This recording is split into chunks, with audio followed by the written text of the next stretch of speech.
nasales y senos frontales. Normalmente estos senos no deberían tener secreciones, pero cuando se llenan de pus, se inflaman y se infectan y se llama sinusitis, la infección de los senos paranasales. Vamos a empezar entonces con la infección de los ojos. Ustedes saben que este es la anatomía del ojo. Las 5 de las 6 partes del ojo se encuentran dentro de la órbita ósea, es decir, que no tiene ningún contacto con el medio ambiente externo. Solamente una de 6 partes está expuesta al medio ambiente, que son los párpados que se infectan, que se llama blefaritis, la conjuntiva, que también se infecta, que se llama conjuntivitis, la esclerótica y la córnea. La infección de la córnea se llama corioretinitis. ¿Ya? Entonces, eso es lo que vamos a ver ahora. Este es un ojo sano que solamente al estar expuesto al medio ambiente externo tiene microbiota del ojo, que está constituida por Staphylococcus epidermidis, como toda la flora de piel, Lactobacillus, y los menos frecuentes son el Propionibacterium acnes, el Staphylococcus aureus, el Haemophilus influenza, la Moraxella catarrhalis, las enterobacterias y los Streptococcus. Esos son los menos frecuentes. Entonces, vamos a ver las infecciones de los ojos, que son la blefaritis, la conjuntivitis, la queratitis, la queratoconjuntivitis y la endoftalmitis. Primero vamos a empezar viendo la blefaritis. Blefaritis, como ya les decía, es la infección de los bordes de los párpados. Como vemos acá en la figura, tenemos un ojo inflamado, ¿no? No es un ojo normal. ¿Cuáles son los síntomas? Es decir, la clínica son irritación del ojo, es prurito, es decir, escozor, lo vemos al ojo enrojecido, o sea que tiene eritema, puede también producir ardor y al rascarse se producen costras en los párpados. ¿Quiénes son los agentes causantes de esta infección en los párpados o blefaritis? Bacterias, virus y también los piojos, que son ácaros. Dentro de las bacterias tenemos al Staphylococcus aureus, al Staphylococcus epidermidis, también los virus virus del herpes zóster, que pueden producir vesículas en los párpados. Y también piojos pueden producir infecciones como el Pityrius pubis, ¿no? Aquí tenemos infección en el párpado. Y aquí tenemos una infección producida por un ácaro, que son los piojos, que es el Pityrius pubis, ¿no? Cuando sacamos de acá y vemos al microscopio, vemos al ácaro en el microscopio. La segunda infección en el ojo tenemos la conjuntivitis, que la conjuntiva es el revestimiento de los párpados y la superficie del ojo. Entonces, ¿cómo va a aparecer? Es un ojo sano. Ojo con conjuntivitis, vamos a ver que aparece el ojo edematoso, es decir, hinchado, y sobre todo hay un exudado inflamatorio.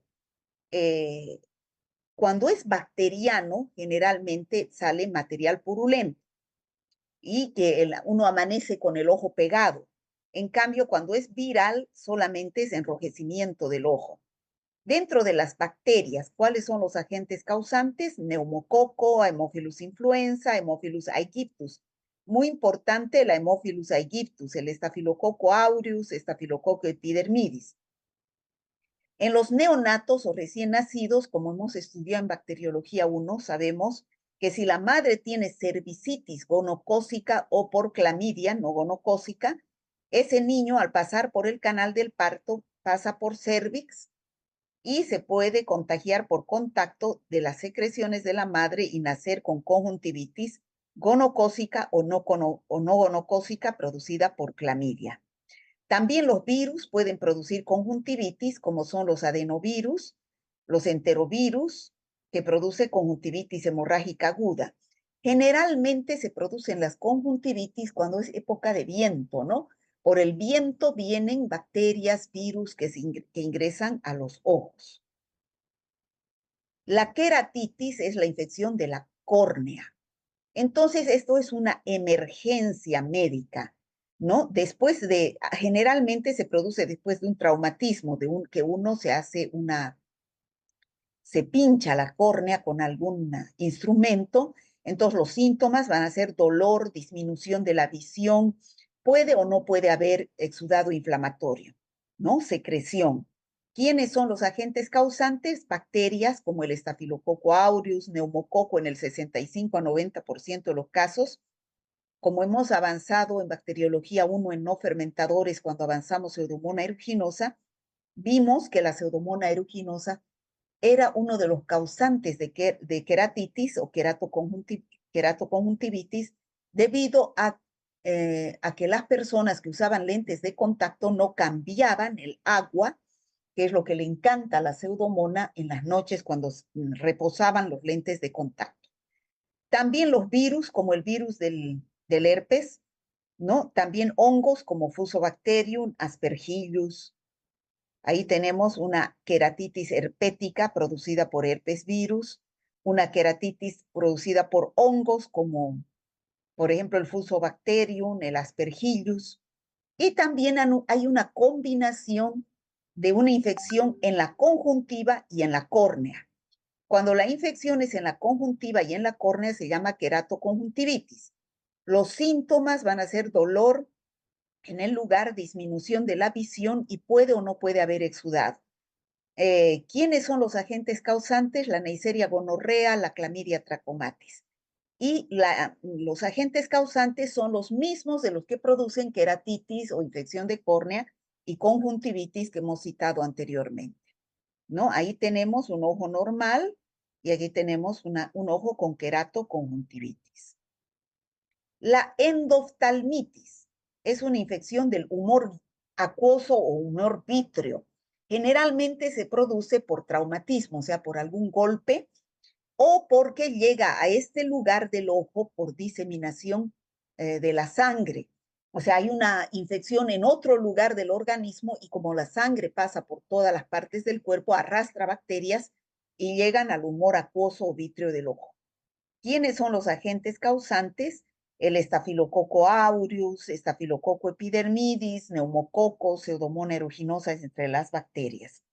Los virus, el citomegalovirus, el virus del herpes zóster, el virus del herpes, ¿no? Los hongos generalmente son la cándida, el aspergillus, el cryptococcus y también hay un parásito que es el Toxocara canis, sobre todo en los pacientes que tienen contacto con los perros, ¿no? Ahí tenemos la endoftalmitis, infección del humor vitro o acoso del ojo. Entonces, ¿qué es lo que nosotros tenemos? ¿Cómo se producen estas infecciones en el ojo? Bueno, nosotros en primer lugar tenemos mecanismos de defensa para que no se produzcan estas infecciones. ¿Cuáles son? Las pestañas. Las pestañas son un mecanismo de defensa que evita que ingresen microorganismos patógenos. Los párpados también tenemos mecanismos de defensa. Tenemos una lisozima, una inmunoglobulina A, que evitan que las bacterias patógenas produzcan estas infecciones. Y las infecciones pueden llegar a estos lugares, tenemos un ojo aquí infeccioso, que puede llegar a través de la sangre o a través de los senos paranasales, es decir, una infección contigua que sea en los senos paranasales y como es la vecindad, llega al ojo. ¿Cómo hacemos el diagnóstico de laboratorio? Es decir, cuando el médico sospecha de una de las infecciones que hemos visto en el ojo, ya sea conjuntivitis, blefaritis, queratoconjuntivitis o endoftalmitis, es diferente en cada caso. Cuando es conjuntivitis, tenemos un ojo sano o un ojo enfermo, ¿no? Se extrae con un hisopo el material purulento de la superficie del saco conjuntival inferior y del ángulo interno del ojo. De ahí se saca el material purulento. Y se cultivan ambos ojos, el ojo enfermo y el ojo sano, por separado. En una caja Petri ponemos el cultivo del ojo enfermo y en el sano, y en la otra caja Petri del ojo sano. Cuando sospechamos de clamidia, hacemos un hisopo con alginato de calcio, o si no, hacemos Cuando no cultivamos ese mismo rato, hacemos un medio de transporte con alginato de calcio para Clamidia trachomatis. ¿Por qué sembramos en dos diferentes cajas Petri, el ojo enfermo y el ojo sano? Porque al sembrar, al día siguiente nos van a crecer bacterias en las cajas Petri. Del ojo sano nos crecerá la microbiota normal y del ojo enfermo, además de la microbiota, nos va a crecer el patógeno. Entonces, lo que está de más en el cultivo del ojo enfermo, ese es el agente causante de la infección. En el caso de la queratitis, nosotros no tomamos la muestra. Es una infección de la córnea. Es aquí el oftalmólogo que debe sacar por raspado de la córnea con una espátula de platino. Entonces, es el oftalmólogo que saca la muestra y nos manda a nosotros la muestra para ser sembrada en agar sangre, agar chocolate, saburotio, glicolato. Eso está bien claro en su guía cómo se hace la siembra. En el caso de que sean virus, el material de la córnea se transfiere al medio de transporte. Solo debes decirle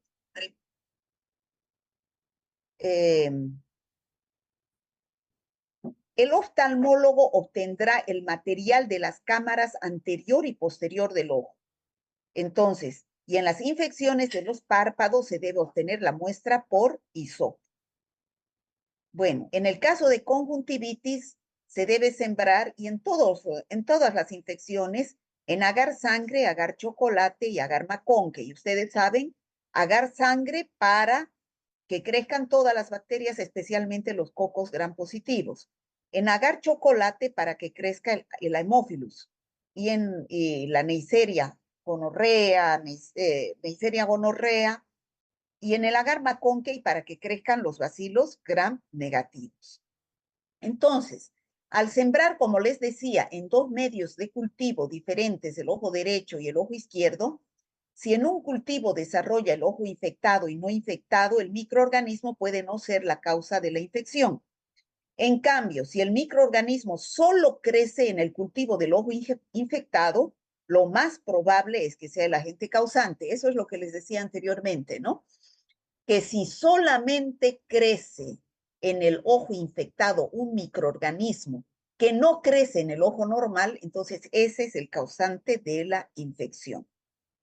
Bueno, ya vimos infecciones de los ojos, ahora vamos a ver infecciones del oído, que es cuando sale secreción purulenta por el oído.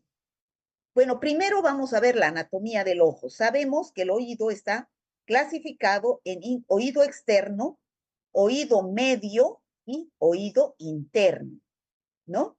Entonces, generalmente las infecciones que nosotros podemos ver son las infecciones que se producen en el oído externo, que es por donde ingresan las bacterias al oído externo y producen la secreción purulenta que podemos ver. Entre el oído externo y el oído medio existe el tímpano, ¿no? La membrana del tímpano, que generalmente separa el oído externo del oído medio. Pero a veces cuando los niños, sobre todo, se introducen un lápiz acá, rompen tímpano y pueden infectar oído medio, ¿ya? Entonces, existe en el oído externo la microbiota residente. Entonces, ¿cuál es generalmente la microbiota? Es semejante a la que hay en la conjuntiva del ojo, que son los neumococos, Propionibacterium acnes, Staphylococcus aureus, enterobacterias, pero en muy pequeña proporción. A veces puede existir Pseudomonas aeruginosa, pero en pequeña proporción y cándida, ¿no? Aquí está nuevamente la anatomía del ojo, el oído externo, el tímpano, el oído medio y el oído interno, que generalmente el oído interno, los agentes causantes, oído interno y medio, debido a que no tienen ninguna comunicación fuera con la parte exterior, que es el oído externo, generalmente las bacterias que producen infecciones a este nivel son bacterias anaerobias, que vienen de la vecindad, pueden ser de los senos paranasales, de otras a través de la sangre, pero Solamente por una perforación del tímpano pueden ingresar bacterias desde el oído externo al oído medio. Primero vamos a ver las infecciones del oído externo. Puede ser otitis externa, que puede ser aguda o crónica. Eso es en función del tiempo. Aguda cuando es dura poco tiempo y es más acentuada. Crónica cuando dura más tiempo. Generalmente la patogenia, es decir, cómo se producen estas infecciones, como les dije anteriormente, por traumatismos locales, por meternos cosas infectadas, ¿no? Presencia de cuerpos extraños, muy común en los niños, que se metan monedas, se metan lápices, y a veces también por el exceso de humedad. Entonces, el exceso de humedad hace que proliferen bacterias como por ejemplo la pseudomonas.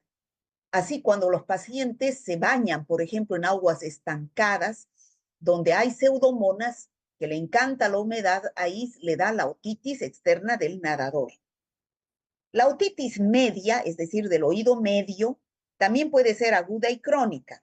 Generalmente se produce, como les decía, por anomalías anatómicas o fisiológicas de la trompa auditiva, permitiendo que las bacterias de otro lado ingresen a ese lugar que normalmente es estéril.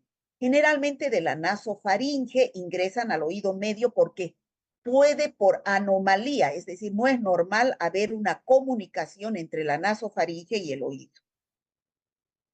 Los agentes causantes de otitis externa aguda son el estafilococo aureus, streptococo piógenes y la pseudomonas aeruginosa que produce la otitis del nadador, ¿no? Porque se bañan en estas aguas donde existe pseudomonas aeruginosa. En cambio, la otitis externa crónica, es decir, que dura más tiempo, puede ser producida por pseudomonas aeruginosa o por anaerobios. Y esto es el resultado de la irritación producida por un drenaje desde el oído medio en los pacientes con otitis media y con el tímpano perforado. Si el tímpano se perfora, va a haber comunicación entre el oído externo y el oído medio. La otitis media aguda es producida por Streptococcus pneumoniae, Haemophilus influenza, Streptococcus piógenes y virus, como el virus sincitial respiratorio y el virus influenza. Como les dije anteriormente, generalmente los microorganismos, normalmente no debería existir microbiota en el oído medio, es decir, es totalmente estéril en condiciones normales.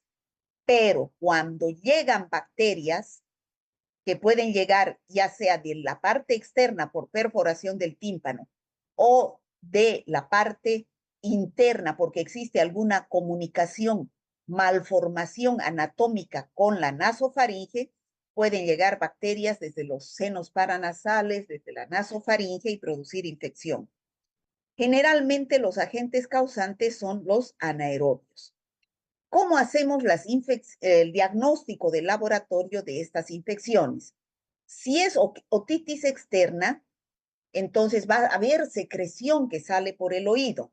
Entonces, para disminuir un poco la microbiota del oído externo que todos tenemos y poder encontrar solamente el agente causante de la infección, debemos limpiar el conducto auditivo externo con un bactericida suave antes de introducir el hisopo. Entonces, limpiamos con solución fisiológica y después ingresa el, el hisopo para introducir la toma de la muestra. Entonces, el otorrinolaringólogo es el que puede tomar la muestra cuando es otitis media. Cuando es otitis media, es el otorrino solamente el que puede sacar el material cuando ha habido una perforación del tímpano por tímpanocentesis. Entonces, generalmente, como dijimos que las bacterias anaerobias eran las causantes con mayor frecuencia de otitis media, esta muestra al sacar debe ser transportada en un medio para anaerobios. Entonces, ¿qué es lo que se hace? El cultivo en agar sangre, maconque y agar chocolate. Y también tenemos, además del cultivo convencional en estos medios de cultivo, actualmente tenemos la PCR, que es una técnica molecular que se utiliza para el diagnóstico de estas infecciones en oído. Pero cuando es oído medio, el que saca la muestra es el otorrinolaringólogo. Infecciones de los senos paranasales es la tercera que vamos a ver, que es, como les decía, estos son los senos frontales y estos son los senos paranasales, ¿no? Estos son los senos de la cara. Generalmente estos son estériles, no hay microbiota, pero pueden infectarse y llenarse de pus. Cuando se llenan de pus se produce la sinusitis, ¿no? Que el paciente tiene dolor de cabeza o cefalea, tiene congestión nasal. Entonces, eh, generalmente el laboratorista, yo por ejemplo nunca he visto que me pida el médico un análisis de la secreción de los senos paranasales o frontales. ¿Por qué? Porque el método de obtener esta muestra es por punción y quienes lo hacen solamente el otorrinolaringólogo. No puede hacer el bioquímico. Entonces, el diagnóstico de esta infección generalmente es por una placa radiográfica, ¿ya? Los senos paranasales, como la mastoide, son cavidades llenas de aire, no tienen bacterias dentro del cráneo, son estériles y está tapizada por también el epitelio respiratorio. La infección que se produce cuando se llenan de pus estos senos se llama sinusitis. Puede ser sinusitis aguda o sinusitis crónica.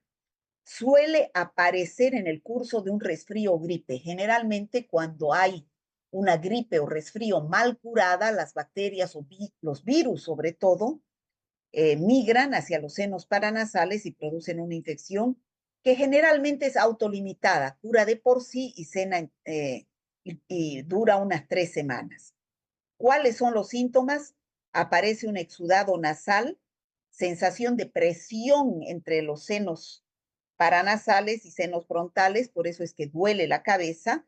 Puede haber tos y un tono nasal de voz como si uno estuviera con la nariz tapada, ¿no? Y puede haber también fiebre. La sinusitis crónica es la que dura más tiempo, ¿no? Ya hay colonización bacteriana y ya no responde al tratamiento de los antibióticos. Entonces aquí, ¿qué hace el otorrino para sacar este material purulento que está mucho tiempo en los senos paranasales? Tiene que hacer una cirugía, ¿no? O drenaje del material purulento en estos senos paranasales.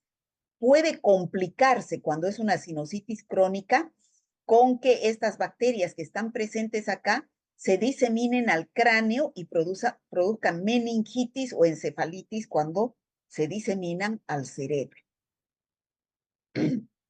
Como les decía, la mayoría de las sinusitis son complicaciones de un resfrío o de una gripe mal curada. Eh, También puede ocurrir por infecciones que vengan de los dientes, ¿no? Pero en un solo 5 o 10% de los casos. ¿Cuáles son los principales agentes patógenos de sinusitis? En los niños, el Haemophilus influenza, Streptococcus pneumoniae, Moraxella catarrhalis y rinovirus, que son los virus. En los adultos, generalmente son los mismos y se aumenta Streptococcus pyogenes. ¿Cómo hacemos el diagnóstico de laboratorio? Aquí la muestra que la saca es el otorrinolaringólogo. Si cuando manda, que es muy pocas veces, va a sacar por punción de los senos maxilares durante una cirugía y manda al laboratorio, ¿no? Pero eso es muy poco frecuente.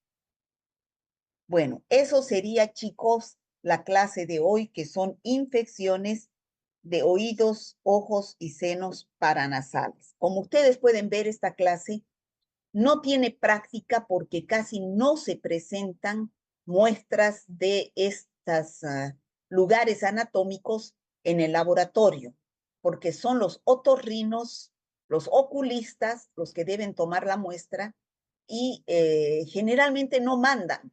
Su diagnóstico lo hacen por la clínica o en el caso de la sinusitis, por ejemplo, lo hacen por placa radiográfica.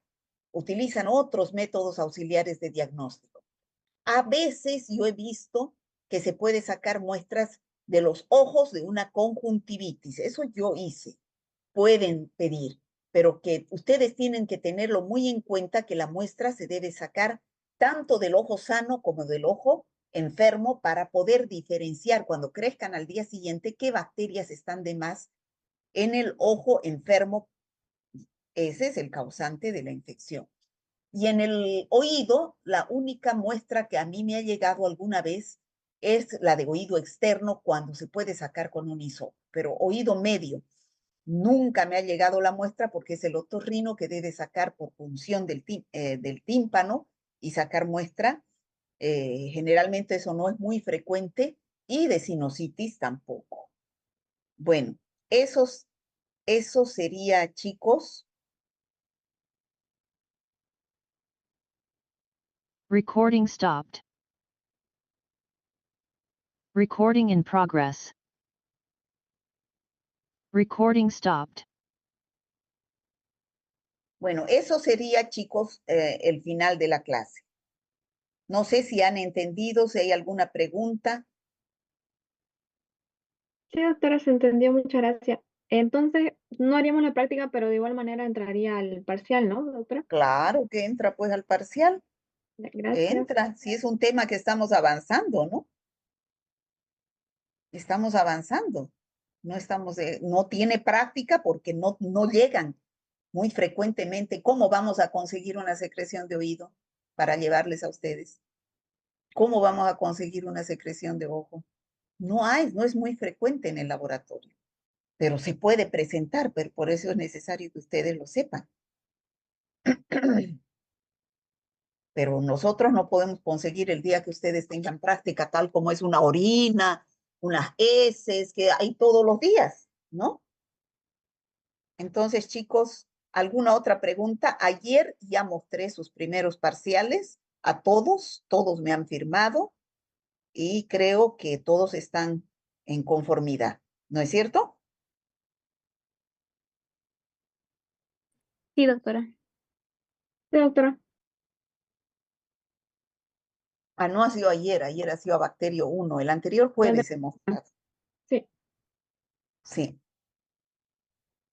a los que del grupo 2, del grupo 1 creo que no he mostrado, ¿no? Chicos. No, doctora. Bueno, al que quiere ver su examen, yo lo tengo. Ay, quedado ronca. A los que quieren ver su examen, yo puedo mostrarle el rato que ustedes quieran. No tengo ningún problema, yo actúo con la claridad del agua.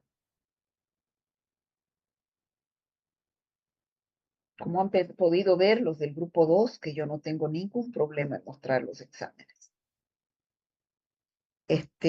Bueno, chicos, ya tienen su fecha fijada de examen, estudien. ¿Qué más? ¿Quieren preguntar algo? Si no, finalizamos la clase. Chicos, ¿nada? Todas las doctora. Sí, muchas gracias. Nos vemos para el próximo. No, doctora, muchísimas gracias. Ya, pues, Gracias, chicos. doctora. Bueno, hasta luego.